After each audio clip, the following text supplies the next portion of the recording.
we went over the background, Hunter, Dahl, the Linds, Max Weber, stressing the degree to which the debate over community power really sharpened a number of concepts. Much of the debate shifted as the sort of dominant view from the Linds and Hunter, from Marx, from the 19th century, which was a stress on capitalism, business elites, hierarchy, shifted with the challenge of Dahl to say, how much is this more participatory, democratic, pluralistic, and more open?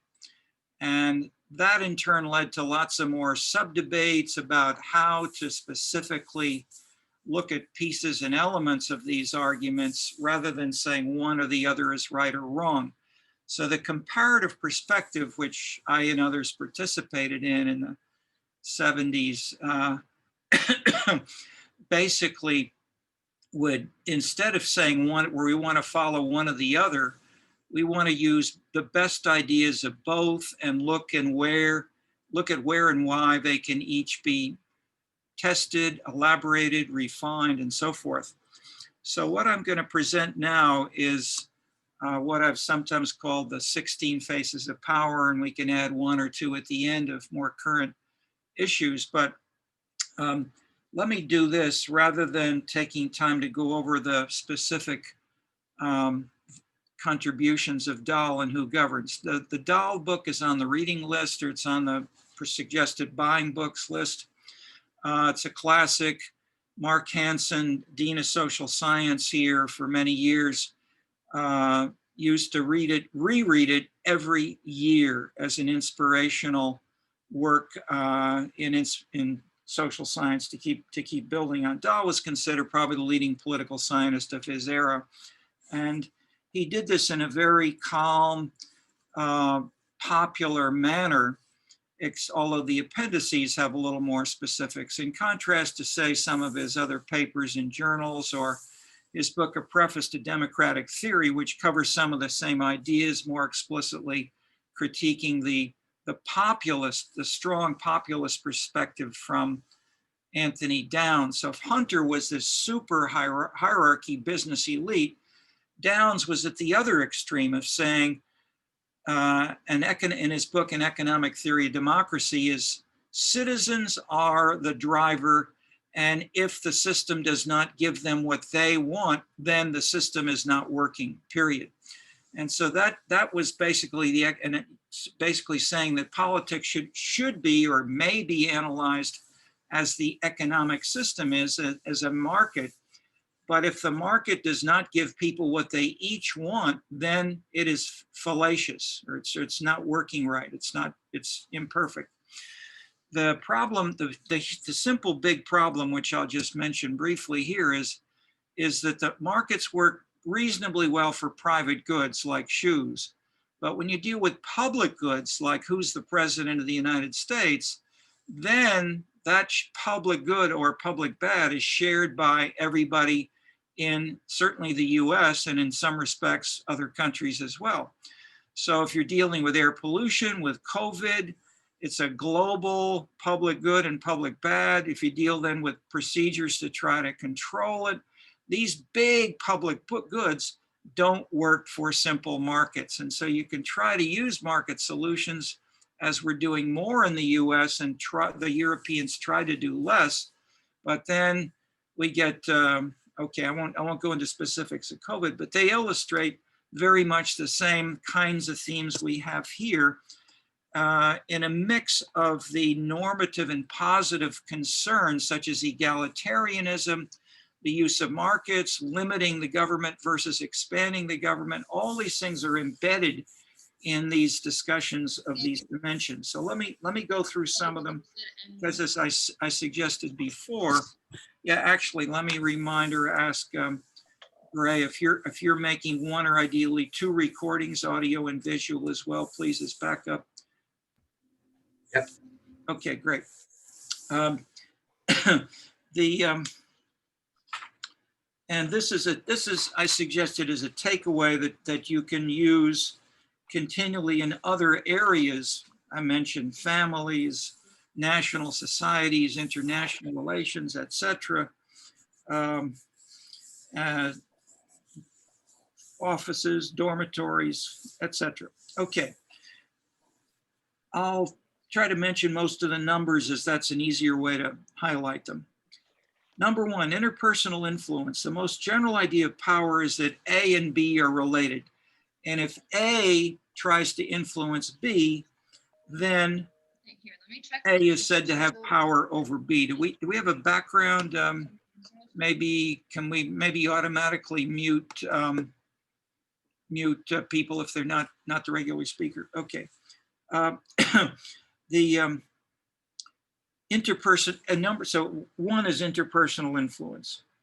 And that's very much the Dahl definition, that A influences B to do something that he or she would have not done if A had not been there. Or trying and so he doesn't stress how, but he stresses the change in behavior by the other person. That gets, I'm warning you, strongly criticized below, especially by Parsons, in that it's not a systemic relationship. It's just two individuals or two actors, like business and politics. Number two is anticipated reactions, that if A anticipates that B may want something different or sanction him or her, kill him, shoot him, kick him out, whatever, this leads to the so-called law of anticipated reactions, that people may not, say in a more hierarchical family, if they're younger, in a totalitarian society, people may not protest or say anything. And so in that sense, the strong leadership may have more influence than appears if you use a behavioral measure. Point three, direct and indirect influence. It may be that we don't just have A trying to influence B, but we can have A going to B through C. So C is a friend or whatever, a precinct captain, a party leader. So Trump may not take out lots of votes, but he may have others who take out votes and advertise on issues of his concern, etc. Fourth, reciprocity. Power has been described as an asymmetric interpersonal relation, and this calls attention to that even if A influences predominantly B, B can influence A. And this is one of the definitions of populism. That populism is that the leader changes his program, changes his policies when he learns what people want. And so if you do this a lot, you're considered a populist. If you do it too much, you're considered, pandering. If you don't do it at all, you're considered totalitarian or hierarchical or authoritarian, etc. So Trump is interesting, and I'm using just some Trump examples because of tomorrow and because he's visible. But the same issues I'm suggesting are the reason why I'm making that explicit is that the same issues apply locally and in families and other contexts.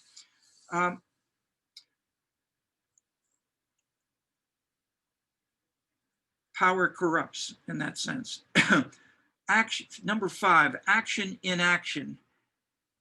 Power may be forcefully exerted by doing nothing if you are getting what you want, or even if you're not getting what you want. So when Harold Washington was elected mayor of Chicago,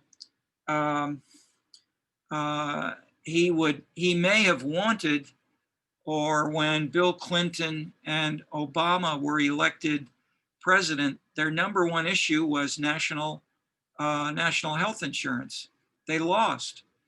So similarly with Trump, a major issue has been health insurance and abolishing so-called Obamacare, but it's such a tough, difficult issue that it's still being debated right now, with COVID being the major example.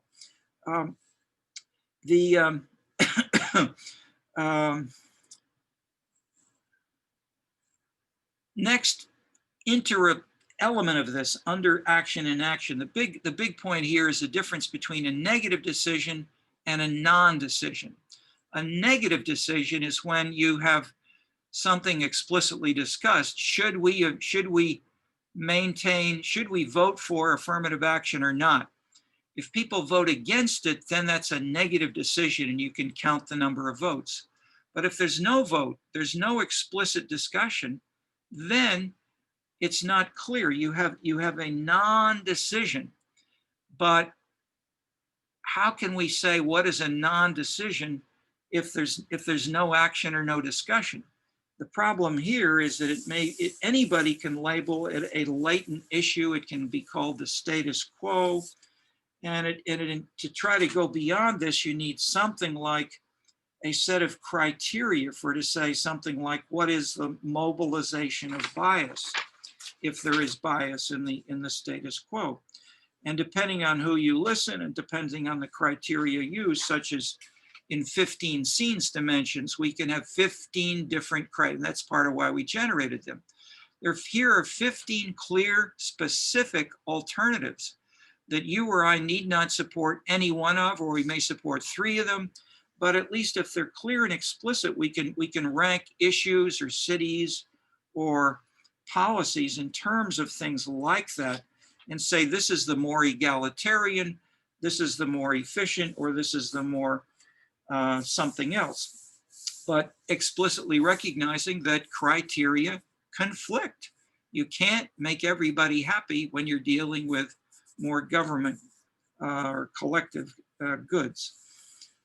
Collective or public goods are not identical with government. I'll just pass that over. The classic example was smoke.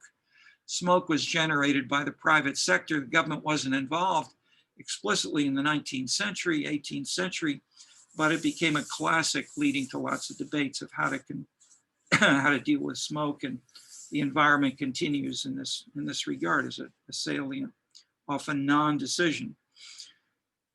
6, patterns of value distribution are related to criteria in the sense that whose values are we trying to implement, or whose judgments are we using to say that the decision is good, or that a non-decision exists because it's not as egalitarian as I would like it to be, or the world is not as egalitarian. And egalitarian, as I'm stressing, because it's dramatically increased since 1968 and then 1989, but especially 68. It's gone on since Christianity began, especially the so-called axial religions. But Christianity was a clear example. Labeled originally a religion of slaves who wanted life to be more egalitarian.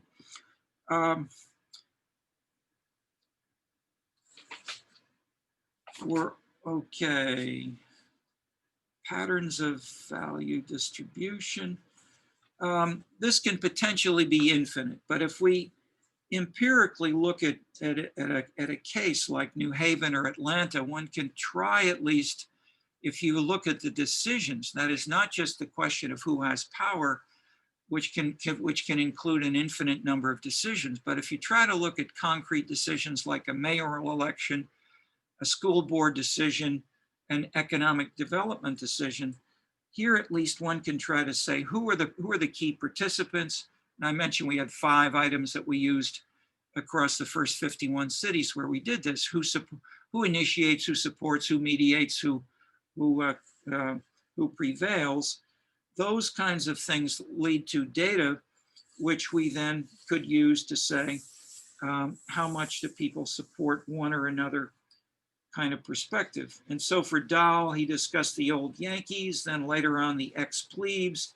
He discussed Italians, African Americans, and so forth. Other cities that do not have the ethnic background of the Northeast can't really use ethnicity in that way.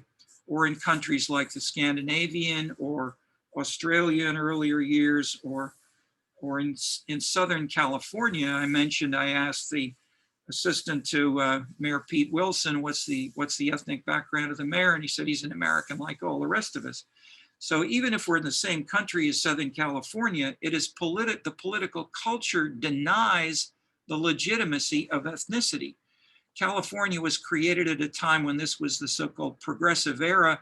The state constitution prohibits the listing of parties and of listing, and it was sought, and it has continued up to 68 at least in a powerful manner, with city managers, with technical solutions being sought by many people in the state in ways that these would be more explicitly ethnic or otherwise politically labeled in other locations like Chicago. And I'll just mention Chicago and Albany, New York are two of the other most extreme, politicized, party-dominated, and ethnically explicit, led by the Irish, cities in the United States. So there's a lot of work on Chicago, and it's great as an extreme case, but we should recognize that Chicago is extreme in the degree to which ethnicity dominates, and is the most racially segregated city in the United States on a number of measures in ways that make it different. So, all right. The next point is legitimation, let me just briefly mention that one can classify social background, which I've talked about as more primordial, such as age, gender, and then contrast social background with values. And values may be, say, the most of the 15 scenes dimensions, for example, or I'm just using that as an arbitrary list of values that we've talked about. And one can then classify the values of citizens or of leaders as being more similar or more heterogeneous. So if you simply have high-low on values or let's say unified versus diversified, both on values and on social background, you have a fourfold table. And there are cases that have emerged in the literature of case studies of each of these four types. Dahl stressed the degree to which values were diversified and the social backgrounds were diversified. Hunter stressed the opposite, that there's a business elite and that dominates everywhere. And there are other cases in between, or on the other cells. Okay. Conceptually, this then led to the idea of legitimation, that if you just have leaders and citizens with separate values and they don't connect and they don't link with each other, that's practically the definition that Weber introduced of the lack of legitimacy. And so by stressing the degree to which legitimation is there, legitimacy, who can mention the three classic types of legitimacy that Weber used? Everybody should know this. Nobody can speak right up. It ought to be on the tip of your tongues. Okay, the three types are bureaucratic, charismatic, and traditional. But that's the simple part. The two things which are often left out are, one, is there any legitimacy, or how much legitimacy is there in a city, in a family, or in separate issue areas? So maybe you agree with your parents on 50% of the things which they say. You may disagree, and you may feel that you won't do what they tell you on 50% of the others. So the degree of legitimacy, and so I'm bringing in implicitly a second big point, which I'm suggesting has been more stressed as the world has grown more egalitarian, with groups like Martin Luther King, like Black Lives Matter, students in 1968, stressing more populist concerns and definitions explicitly. It brings out the degree to which legitimacy is really the relationship between the elite and the citizen. It's not just the leader. Um, there's some people who talk about, say, the discourse is one word the Europeans, the French more often use to talk about domination or implicitly elite domination, as if just saying it can dominate.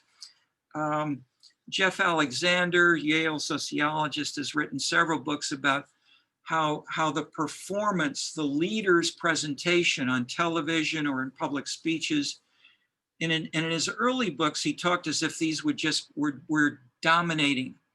In his later books, he got enough criticism that he began to more explicitly say how much are there followers or people in the audience who may be challenging, throwing tomatoes, or not voting. And if you have a voting process, then you can throw the bums out or throw out A or B candidate.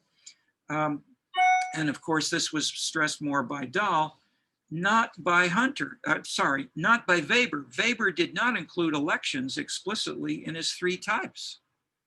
So fair, in a sense, was bureaucratic or rational, legal, but that's valuable for Weber, who was primarily an historian comparing China and Japan and India with the West. But as we grow to more populist egalitarian societies and time periods, adding new dimensions. So when we discussed legitimacy in the Scenescapes book, we added egalitarianism because stressing the degree to which average citizens treat each other equally and disagree with leaders, and because they don't treat the same degree of egalitarianism, shifts the degree to which these concepts need to be updated. Dimension 8 does so, the number of participants in a decision. So you can have a community-wide referendum where at least everyone has the right to vote. And in a referendum, of course, you don't just vote on the candidate who's a bundle of 100 different things, but you have referenda on specific decisions such as tax rates or gender roles or requirements for health procedures like wearing masks, etc.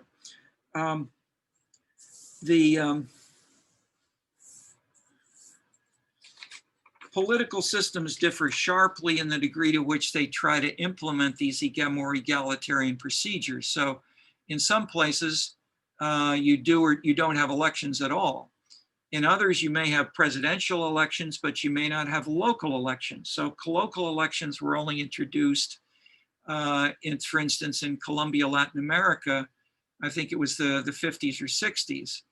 And so you had the creation of the local election separately, or in Korea, it happened about the same time. And it happened when we were actually doing surveys both before and after, so we could monitor some of these changes. So an interesting big point was that frequently, and then let me add, there's surveys then adding questions given to the national sample of citizens. How much do you trust your local government or your national government? And in much of the democratically traditional societies like the US and Canada, you tend to get, and Tocqueville is alive, that is, citizens more often say, I trust my local government. By contrast, in Korea and China, you have the opposite. Citizens much more often say they trust the national government and they don't trust the local government as much. So Carrie Wu has done an interesting survey on COVID and how to get COVID to work in China, where it was relatively successful in some respects in terms of some of the measures we have. But he's actually published a paper. He did the survey, collected the data, and shown the degree to which citizens variously in different cities within China do or do not trust the local government. So so in that sense, legitimacy interacts with many of these other things in ways that have powerful consequences. That is, maybe the governors of Florida, Texas, and California went too far, some public health people experts would say, elite experts, in saying you can choose whether or not to wear a mask, and you can go to a restaurant if you want to, make your own decision. So an analogous decision,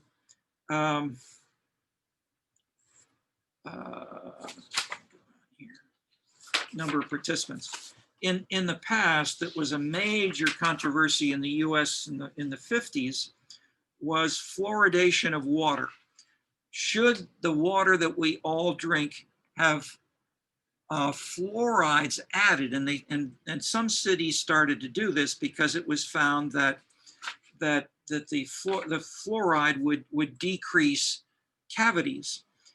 James Coleman did a famous study of synthesizing a number of others and then adding his own, which showed basically that if you had experts make the decision, then you got a community fluoridating its water. Whereas if you had instead a referendum, you're much more likely got the quote wrong decision from the public health standpoint. So if we had a referendum on masks, presumably, okay, I won't try to go too far, but you see the implications of how this could work out. And this is closely related to the first section of the course on leadership. The idea was if you have fragmentation of leadership, you may get no decision, or you may get fewer decisions implemented. Whereas if you have strong, coherent leadership, at least you can act as if there's consensus. This leads to issues of the scope of power. That is, how much is a set of leaders making decisions in the entire community or in the entire nation, or how much are there very different patterns of leadership within a particular, that is, from one issue area to the next. So Dahl's major finding was the leaders in the mayoral election are not the leaders in school boards. The leaders in school boards are not the leaders for economic development. And that in turn led to lots more challenging of the methodology of persons who basically simply asked a question, who's powerful? And so you've got to ask who governs? And as I did when it said in one paper, where, when, and with what effects. The effects part was minimally addressed in many of the earlier studies. What actual budget changes, implementation of laws were pursued. Most famously, the Power Elite book by C. Wright Mills discussed the military-industrial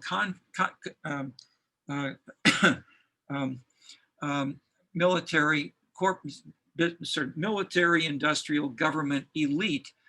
But in the whole book, he discussed only briefly two concrete decisions. One was an invasion or let's say a battle between Taiwan and China, and what the role of the U.S. might be, and basically the other was a similar military strategic, basically secret kind of decision. These decisions, understandably, are not sources of referenda, and to fit his theory, they were not voted on by the US Congress. They were made by the military and political elite.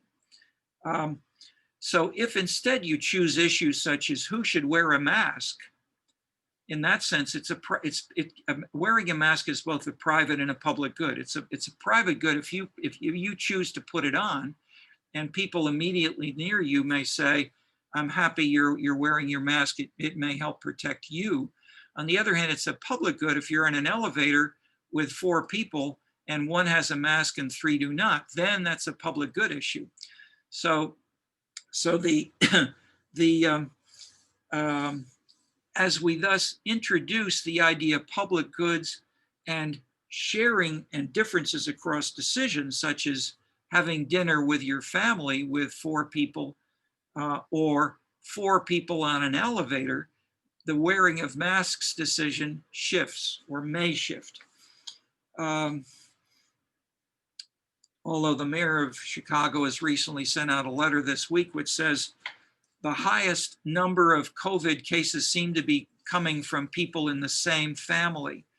And so she doesn't quite say wear a mask at dinner for 14 days with everybody, for 14 days if they're talking to other people, etc. So, but you see the implications of these complications in the dramatic COVID case.